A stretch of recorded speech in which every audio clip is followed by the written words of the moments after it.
So I saw this video say, or it was an article, but it was saying that a politician mentioned that Jesus never said to worship him; he said to follow him.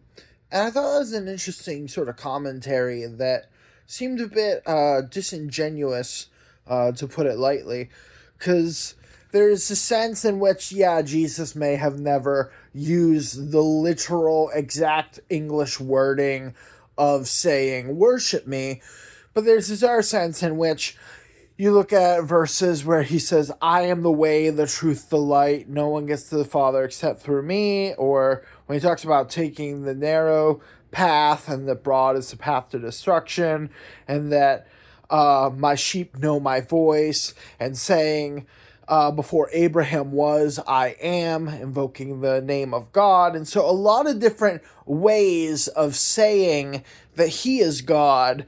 But yes, it is technically accurate to say, well, he never said, worship me. He just used every other kind of rhetorical device using language to convey the same idea. But people will say, well, he didn't say that. That's where it gets into the technicality, right? Well, are you technically lying? I would say it's dishonest, misrepresenting the facts of the matter, because language is used to communicate an idea. And if we get hyper technical to the point of missing what's being said because of arguing semantics, then that doesn't show you wanting to understand what Jesus said or what the text is saying or what people were relaying of what was being said.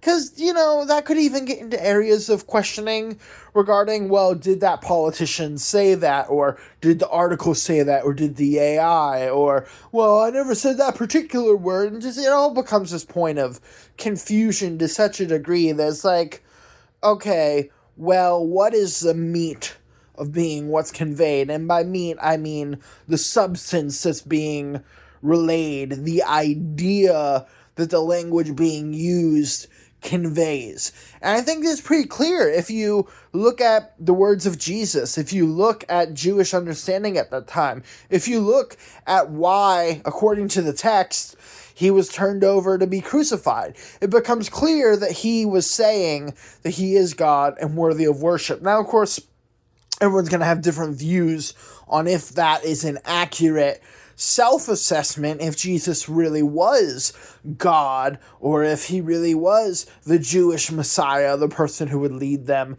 to, something greater. And different people are going to have different perspectives regarding, well, was he just a revolutionary or a historical figure as a prophet or just a general leader or a itinerant preacher? All sorts of different arguments that come from different levels and layers of understanding of the many different sort of roles that he encompassed. So I get that where there's room to have discussion for sure, but to say, that he didn't say what the text is clearly showing to be understood to be said, again, even if not using the hyper-technical literal of the English word, don't worship me, follow me, then it's like, what are you going on about? So, I'm done rambling, but just an interesting thought for sure. Anyhow, hope y'all have a great day.